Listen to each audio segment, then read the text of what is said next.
encontramos en el pueblo de Oleiros, muy cerca del paseo marítimo de la Ría de la Coruña. Estoy con el pastor Segundo Navaza. ¿Qué tal, Segundo? Muy bien, encantado de estar aquí con vosotros. Te agradezco este tiempo que vamos a tener de la entrevista y que vamos a poder conocer cosas que Dios ha hecho en tu vida. Estás casado con Lola Romero. Felizmente casado. ¿Y tenéis cuántos hijos? Tenemos 3 hijos y 6 nietos. ¿Y los hijos se llaman? María, Gloria y Marcos. La iglesia que pastoreas está en Ferrol. Sí. ¿Y ahí está toda la familia en Galicia? Estamos, sí. Bueno, mi hijo está en el sur, por circunstancias familiares, Sí. pero viene con bastante frecuencia. Sí. Aquí fue en Santiago donde conociste al Señor. Sí. ¿Estabas estudiando química? Sí, yo encontré la fe donde todo el mundo la pierde, en la universidad. Es verdad, sí, yo tuve esa fortuna, entre comillas, ¿no?, de tener un encuentro con la fe donde mucha gente se hace ateo o pasota, ¿no? Pues entonces para mí es fue un tiempo sobrenatural, porque es así. Marcó, yo no sé si, bueno, en toda España, pero hablando con Marcos Zapata, Luis Bermúdez, José Luis Taboada, ahí surgió algo, ¿no?, que todavía está hoy la marca en vosotros y muchas personas que lo visteis, que fue como un avivamiento, un mover del Espíritu Santo. Sí, viendo lo que hoy se ve, ¿no?, en los tiempos que estamos viviendo, donde las conversiones son como con cuentagotas, ¿no?, conversiones me refiero de nacionales, ¿no?, pues la verdad es que aquello fue un tiempo de avivamiento, ¿no?, porque ver, como yo fui testigo, más de 100 y pico universitarios que nos reuníamos en pisos hacinados, imagínate, yo con reuniones, gente sentados por las ventanas y hasta alguno metido en un armario, aquello era increíble, ¿verdad? Y bueno, y pues ver reuniones en la Facultad de Medicina, ¿verdad?, en el famoso Aula 8, creo que es, donde se juntaban 1000 personas a escuchar las charlas que daban entonces el ministerio cuando yo conocía al Señor, los navegantes. Eso habla de un avivamiento, ¿no? Eso evidentemente hoy no se ve ni se escucha de momento, ¿no? Ahí estaba el pastor que ya está con el señor Pablo Royce, ¿no? Era muy destacado en el movimiento. Él fue el origen de todo. También hay que hablar de personas como Luis Bermúdez y también José Luis Taboada, que hoy está en el sur, preside las iglesias Getsemaní. Pero sí, allí digamos que los 3 fueron, digamos, mis referentes en todo sentido. Fueron las personas que me transmitieron la visión que aún hoy llevo, ¿no? Y que gracias a Dios, pues 2 de ellos aún están adelante, ¿no? ¿Y cómo fue tu conversión? Bueno, pues repito, yo estaba estudiando en Santiago, era un momento crítico de mi vida, estaba padeciendo una enfermedad, digamos, una enfermedad del sistema nervioso neurovegetativo, es decir, tenía palpitaciones, sudores, tenía temor a los lugares cerrados, y Dios vino a mi vida en un momento que estaba pues muy necesitado de Dios, ¿no?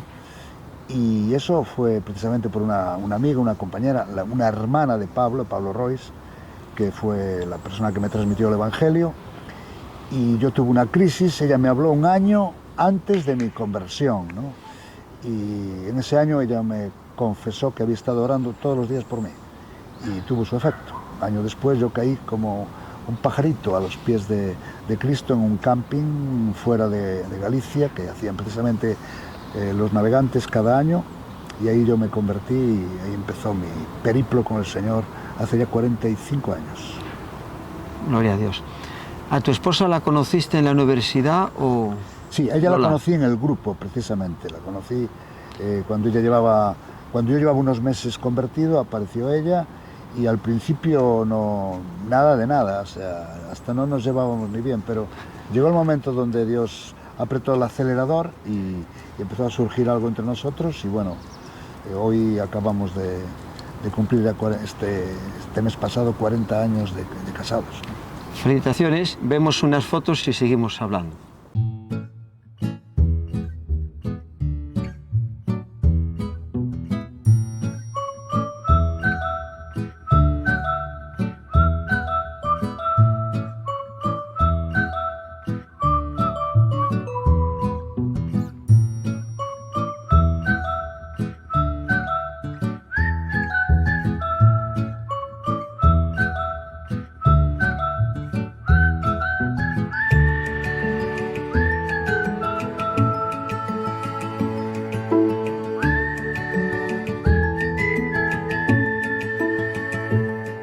Una familia hermosa te ha dado el Señor aquí en Galicia. Muy hermosa, aparte que está prácticamente toda comprometida con el Señor. Cuando estabas en la universidad, tu etapa coincide con Pablo, con Luis Bermúdez, José Luis Taboada o... Ellos ya estaban, ellos son mis referentes, ¿no? Cada cual en su área. Sí. Yo creo que Pablo mucho más en el tema de la palabra, creo que es mi inspirador principal. Luis como un pastor, una persona de carga pastoral, factor iglesia, y José Luis una visión más relacionada con el poder de Dios, ¿no? Lo sobrenatural, ¿no? Cada uno fueron como mis referentes en un área concreta, ¿no?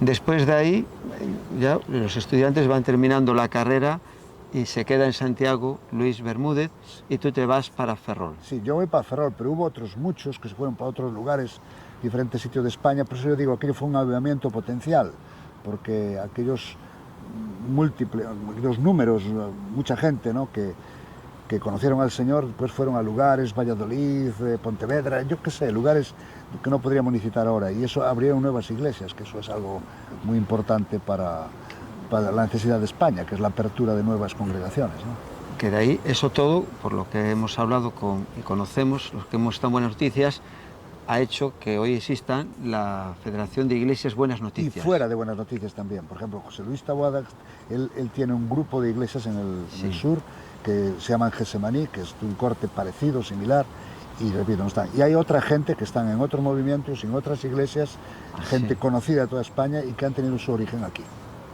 en la universidad. ¿Cómo fue el comienzo en la iglesia en Ferrol? Cuando dejaste la carrera para servir al Señor a tiempo completo. Sí, a tiempo completo tardé unos años, ¿no? Pero en el año, precisamente hace 40 años, el año que me casé, ese mismo año, yo me casé en febrero y en el mes de agosto tuvimos una campaña en la que vino gente de lo que había de Buenas Noticias, que en principio no nos llamamos allí, el primer nombre, la primera vez que nos llamamos Buenas Noticias fue en Ferrol, hace 40 años exactamente, y allí pues gente de Galicia, de toda Galicia, gente de Baleares, de Barcelona, del País Vasco, de Madrid, vinieron, hicimos una campaña, estuvimos 100 y pico personas, 12 días por las calles y allí fue donde nació la iglesia. Hubo días que llovió, hubo días que hizo mejor tiempo, todo fue al aire libre, había días de 3, 4 y 5 actos diarios, pero la ciudad, repito, quedó bien repasada y de ahí nació la iglesia de la cual soy pastor. ¿Cómo sentiste ese llamado de Dios para pastorear la iglesia? Por la necesidad. Yo siempre digo que Dios llama sin que tú te des cuenta que te llama. Y yo entendí que había gente que cuidar, que había gente que atender, reuniones que llevar, palabras que traer y consecuentemente eso pues metí en el ministerio como sin quererlo, pero bueno, aquello me fue atrapando poco a poco, día a día, y bueno, llegó un momento que te das cuenta que había un llamamiento detrás, ¿verdad? Después de comenzar la iglesia, habéis estado abriendo puntos de misión en diferentes sitios. Sí, bueno, eso es la parte más dura porque yo quiero hablar de dos partes. Una parte es lo que tiene que ver con el evangelismo, que la verdad hemos tocado prácticamente, yo no diría cada pueblo de Galicia, pero sí de las provincias que tocamos, Pontevedra, Coruña, incluso Lugo, no tanto Orense, aunque también hemos estado en algún lado, sino en otros lugares de España. Hay una parte evangelística un tanto dura porque no siempre se abren congregaciones donde ha estado trabajando con intensidad. Citabas algunos pueblos, Viveiro, pueblos grandes como Las Pontes de García Rodríguez, como incluso Cedeira, donde hemos trabajado, he tenido locales abiertos, hoy tenemos ahí gente, pero no hay congregaciones abiertas. Las ciudades son más fácil de hacerlo porque la gente no teme, o mejor dicho, no tiene el temor al hombre de que te vean, que digan, que te señalen, y creo que es la razón por la que los pueblos son más difíciles, ¿no? Y es una experiencia que he escuchado de otras personas, los pastores y colegas que me dicen lo mismo. Vemos unas fotos de los comienzos, como en la universidad y después en la iglesia, y continuamos. Okay.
La Iglesia ha desarrollado una labor de influencia en la comunidad a través del lazo social Dignidad Ferrol. ¿Nace ahí Dignidad? No, es posterior. Y, Dignidad nace del fondo social de la Iglesia. Sí. Y la Iglesia, fruto de que en todas las iglesias hay una obra social pequeña, pues ahí se empieza una pequeña obra con un comedor, con una cocina de butano en un local que teníamos fuera de la iglesia, y aquello pues con el tiempo pasó ya a una etapa en la que se crea una entidad independiente, no de nombre evangélico, aunque sí de personal y dirección y misión evangélica, pero independiente, es decir, ayudando a todo el mundo. Y eso pues que empezó, repito, en el Fondo Social, hoy es una entidad que tiene 35 contratados y aparte de los voluntarios, es decir, se ha convertido en algo que ya es bastante serio, ¿no? ¿A nivel España o a nivel de Galicia, los 35? Bueno, nosotros tenemos en varios lugares, generalmente Galicia.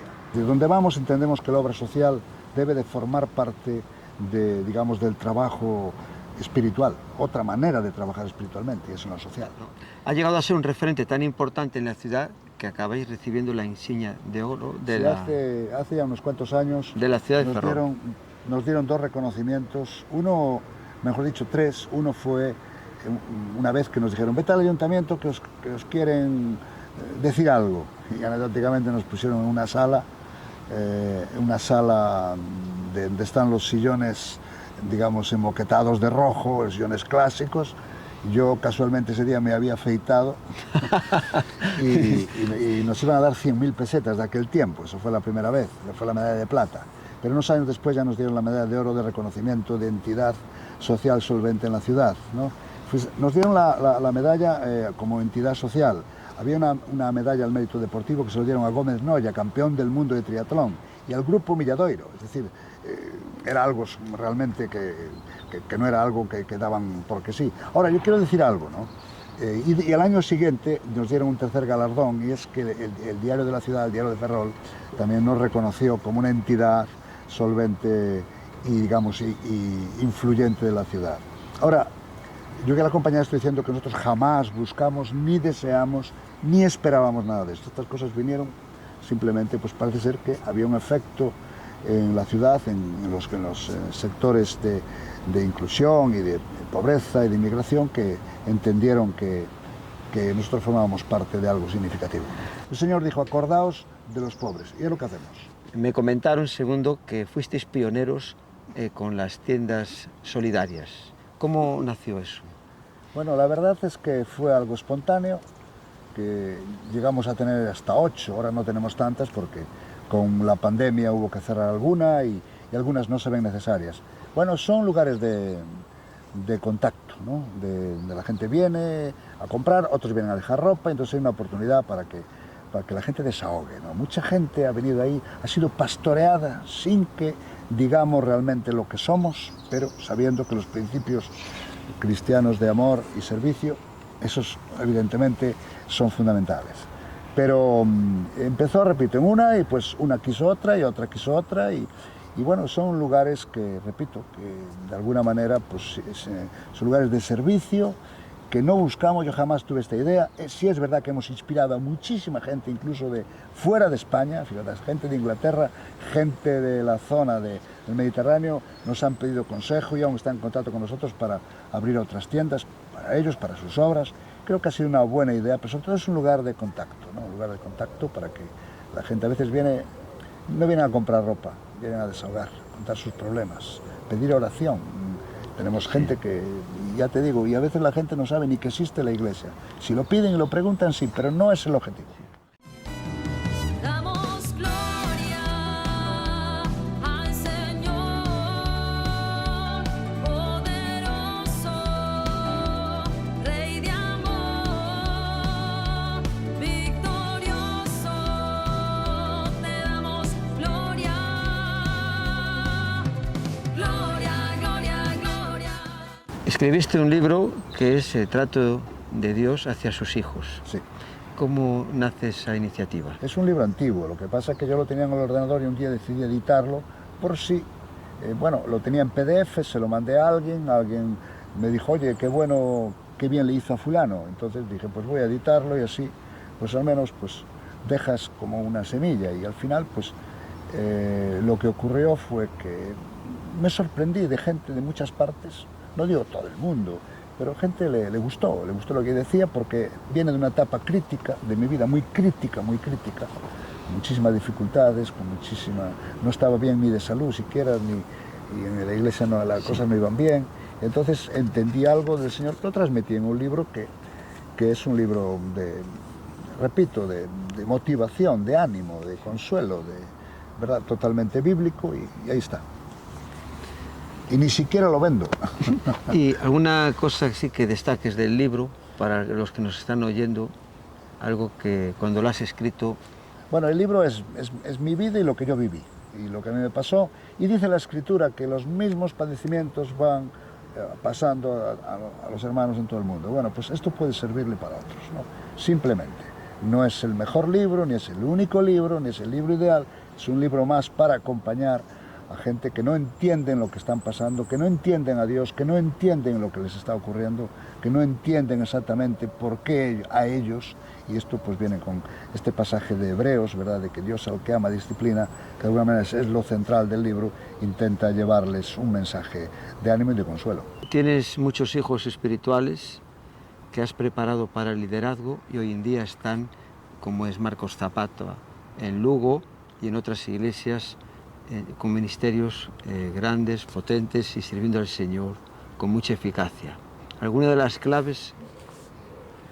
Bueno, de una forma no intencional, alguna vez sí fue intencional, como acabas de citar tú algún caso, pero otras veces sin ser intencional, tenemos creo que una cierta gracia, ¿no?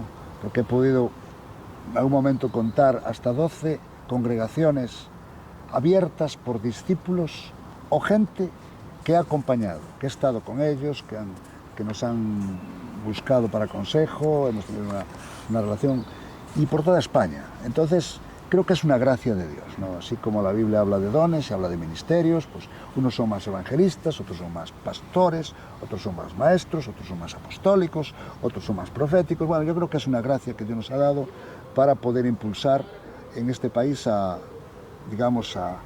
producir sin duda algo que ministre la gran necesidad de este país, que es la necesidad de nuevas iglesias. Y en esa área pues hemos tenido, repito, una cierta satisfacción, claro que sí, por haber podido enviar en algún caso, o animar, acompañar a gente que hoy han levantado congregaciones. ¿Así alguna clave que hay que tener en cuenta para las personas que quieran estar en una obra iniciando? Tú puedes leer todos los libros que quieras y hacer todos los cursos que quieras de liderazgo, pero como no tengas la gracia para reproducir líderes, apague y vámonos. Yo creo perfectamente y que tiene que acompañarte esa gracia. Cuando tienes la gracia vas a tener la pasión y vas a tener también el fruto.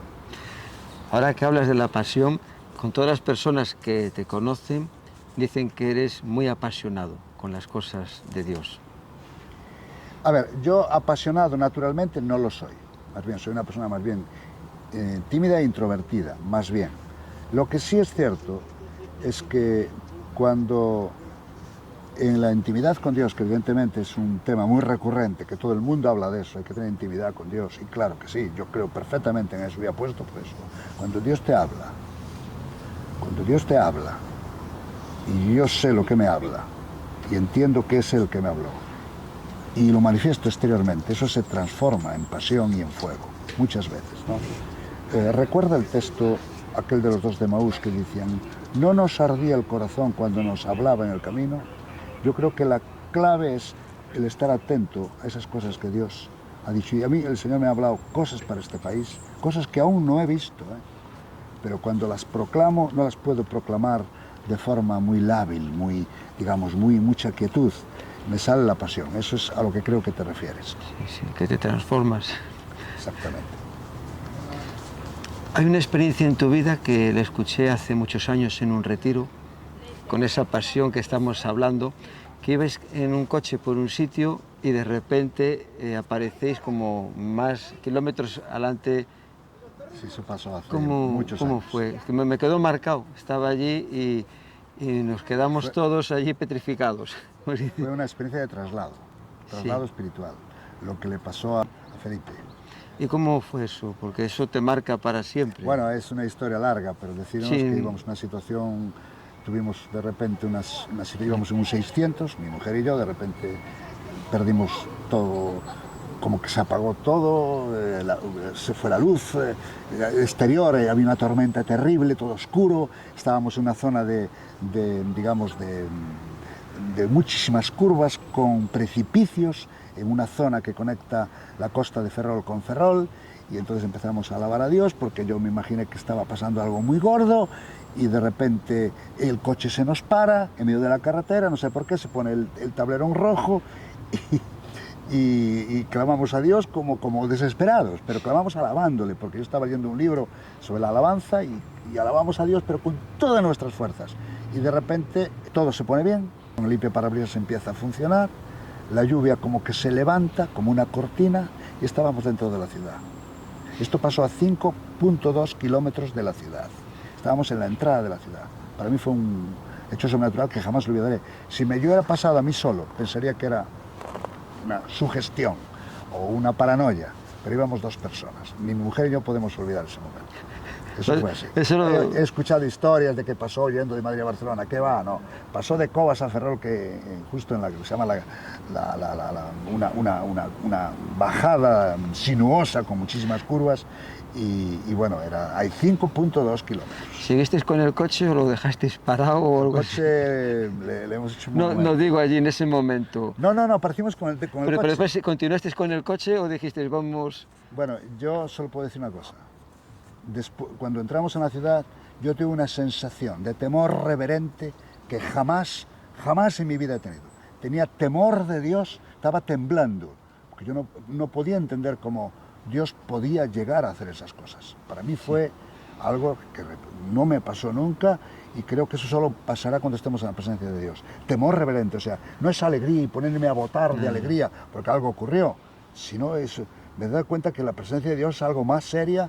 Yo creo que fue lo que le pasó a Isaías cuando tuvo aquella visión del templo y dijo, Isaías oh, ay 6. de mí, ay de mí, ay de mí, pues una cosa parecida, ¿no? Sí, son experiencias que marcan la vida de uno para siempre. Sí.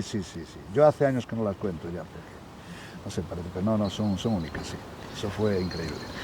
Vemos unas imágenes compartiendo la palabra Okay. en la iglesia. Hermosura de tu santidad. Sin letra, no pasa nada. Y reconociendo que tú eres Señor, todopoderoso y el gran yo soy. Hermoso es estar en tu presencia. Hermoso es estar en tu presencia, contemplando la hermosura de tu santidad. Lo reconocemos. Y reconociendo que tú eres Señor, todopoderoso y el gran yo soy. Y santo, te decimos Señor, y santo.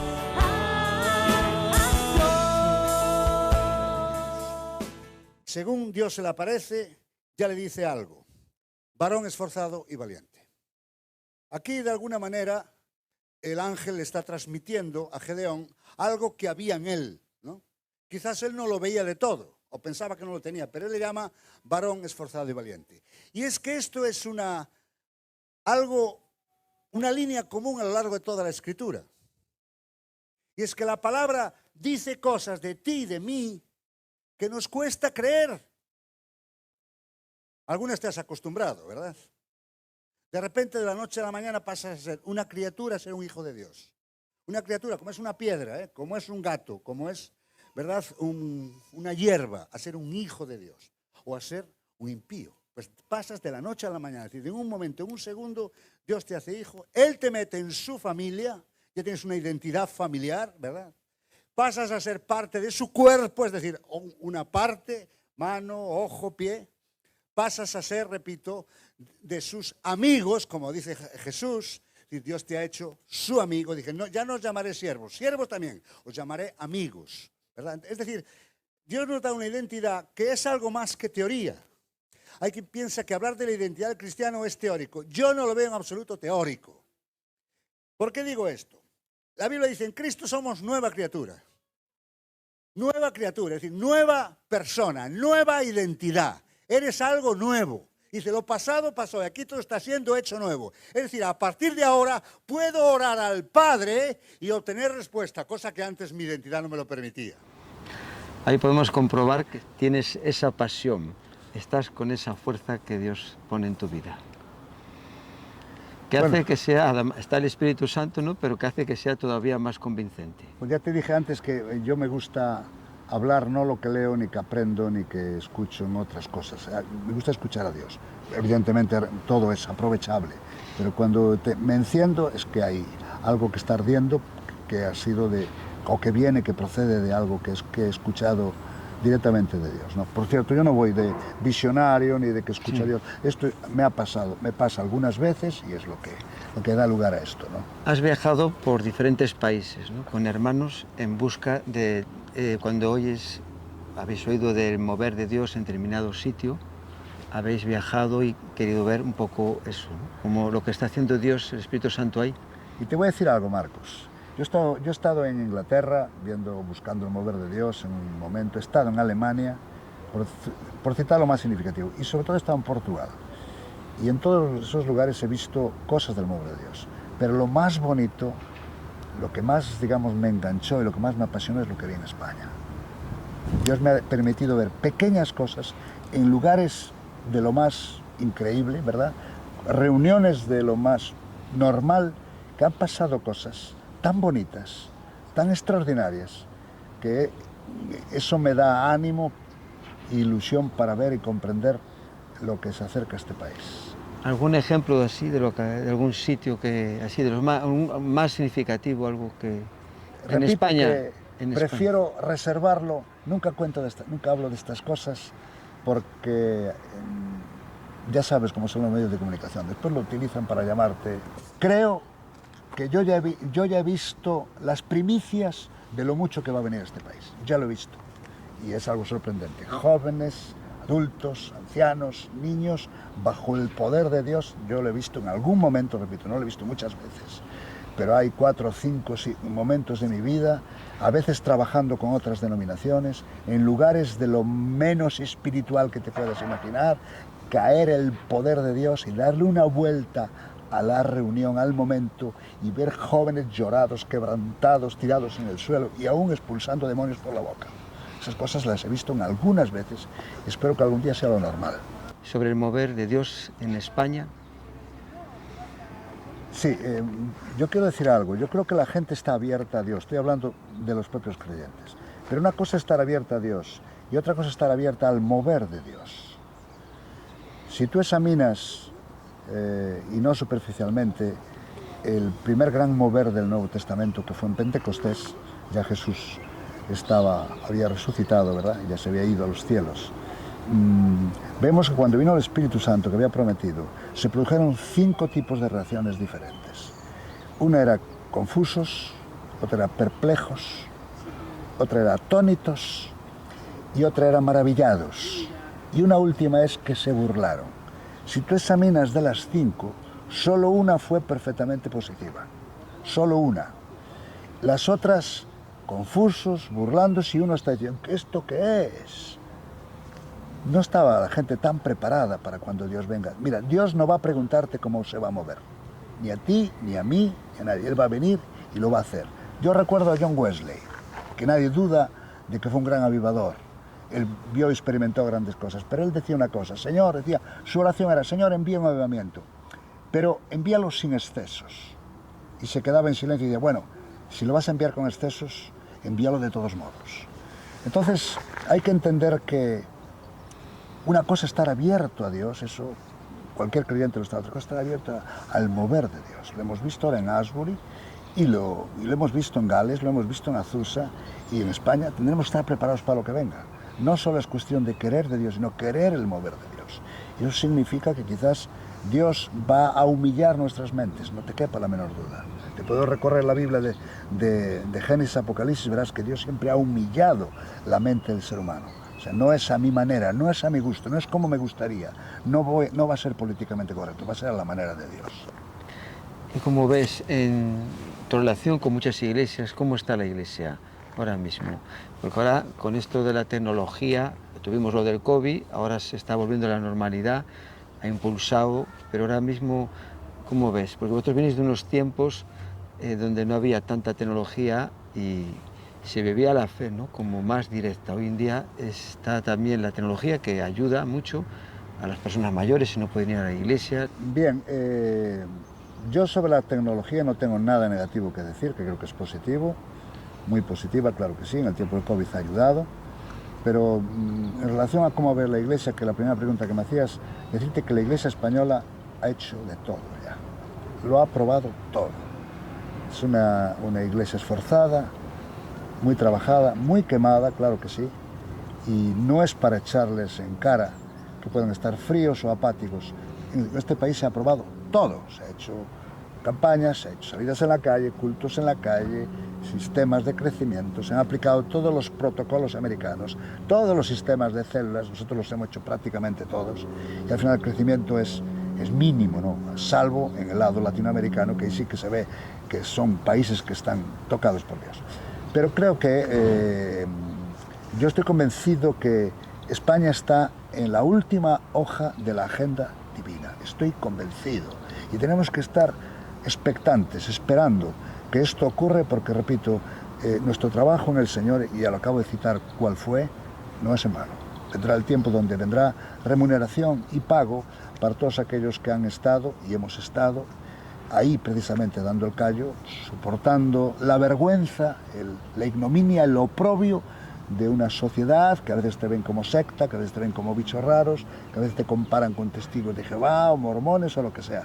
Llega el tiempo donde esta iglesia, digamos, va a recibir su remuneración espiritual abundante. Estoy convencido. Gloria a Dios. El segundo, que podamos ver este mover en nuestras vidas. Podamos experimentar lo que anhela nuestros corazones de hace muchos años. Un pasaje de la Escritura que te haya acompañado, o dos, desde tu conversión. Sí, algo que creo que es muy habitual es Joel 2, el pasaje que repitió Pedro en Pentecostés, ¿no? Y quiero enfatizar ese pasaje como algo fresco de este último año, que ahí habla de vuestros ancianos, o sea, como refiriéndose a los padres, ¿verdad?, vuestros hijos, vuestros jóvenes, refiriéndose a la siguiente generación, y también habla de vuestros siervos, ¿no? Y creo que ese contexto, y derramaré de mi espíritu sobre toda carne, y ahí cita pues todas las partes de una familia, porque las familias de estos tiempos, los siervos de la familia, vivían en las mismas casas, ¿no? Yo lo recuerdo en Galicia, cuando era joven, que la criada y tal vivían en la misma casa, ¿no? Creo que en este contexto Dios está hablando de familias, y que Dios va a derramar su espíritu sobre familias enteras. ¿Qué es lo que nuestro adversario, el diablo, está amenazando más en este tiempo? Niños, jóvenes, matrimonios. Eso es lo que Dios le va a dar en la cara.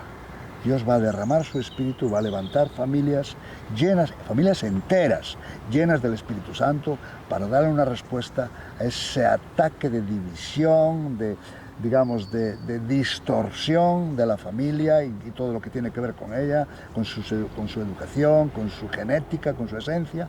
Y precisamente yo creo que esto habla de los tiempos finales. Mi opinión, en Pentecostés no se cumplió Joel 2, se empezó a cumplir. Es decir, fueron primicias, es decir, porque allí no fue sobre toda carne, fue sobre aquella zona, Jerusalén y alrededores. Pero ahora tú lo acabas de decir, con los medios de comunicación, con las nuevas tecnologías, ahora aquí cae algo y se entera el mundo entero. Es decir, que ahora si Dios hace algo, eso puede permear el mundo entero. Y yo creo que Dios va a derramar su espíritu sobre todas las familias, evidentemente, que le crean, que le aceptan, que le reciben, ¿verdad? Pero va a ser algo que va a ser un efecto multiplicativo. Amén. Para terminar, segundo, mirando a esta cámara, unas palabras de lo que Dios haya puesto en tu corazón para todos aquellos que están viendo la entrevista. Bien, pues yo tengo tengo una esperanza grande en ver una obra genial, única y española. Romanos 15 dice el apóstol Pablo, en 2 ocasiones cita a España. Mira, ni Estados Unidos, ni Inglaterra, ni Francia vienen en la Biblia, España sí. Y eso nos honra. Hay otros países, pero España está. Está en un capítulo 2 veces. Lo que el apóstol Pablo dice aquí, primero dice, cuando vaya a España, ¿verdad? Mi pregunta es, ¿Pablo vino a España? Es primera pregunta. ¿Pablo estuvo aquí? Pues mira, o no se sabe, o no hay suficiente registro, o quizás lo que hay no da suficiente información. Lo que sí es que un personaje como Pablo hubiera estado aquí, se había enterado la historia, la arqueología, todo el mundo se habría enterado de esto, habría registros. Pero al final dice que pasaré entre vosotros rumbo a España. Si el Espíritu Santo inspiró la palabra, creo que esto está pendiente. Porque si Pablo no estuvo, no lo dejó claro, no lo supimos, creo que es algo que está pendiente. Por eso sé que Dios va a visitar este país. Estoy totalmente convencido. Y quiero anotar algo más. Aprovecho la ocasión para decir de que así como en este pasaje Pablo habla de algo que está asociado a España y es pasaré entre vosotros, es decir, está hablándole a los romanos, y no olvidemos que Roma es la base, la madre de la Iglesia Católica. Yo creo que el Señor aún va a visitar la Iglesia Católica. No para convertirle y hacerla evangélica, no estoy hablando de eso. Pero va a haber una visitación a la Iglesia Católica, grupos de base, quién sabe en lo que sea, grupos carismáticos, no lo sé. Y eso va a ser a la par de lo que va a hacer en este país. Porque es algo que, repito, es una profecía del Nuevo Testamento, que aún está pendiente. Y Dios va a visitarnos. Y lo espero con todo mi corazón. Muchas gracias, Segundo. Pastor Segundo Navaza de Ferrol. Nos conocemos desde mi conversión y ha sido siempre una bendición cuando te he escuchado en las predicaciones, en todo, y le doy gracias a Dios por ahora reencontrarnos y poder hacer esta entrevista para, con tu testimonio, poder bendecir a muchas personas de las cosas que Dios ha hecho en tu vida. Gracias a ti también por este tiempo. Reconociendo que tú eres Señor, todopoderoso y el gran yo soy. Hermoso es estar en tu presencia. Hermoso es estar en tu presencia. Contemplando la hermosura de tu santidad.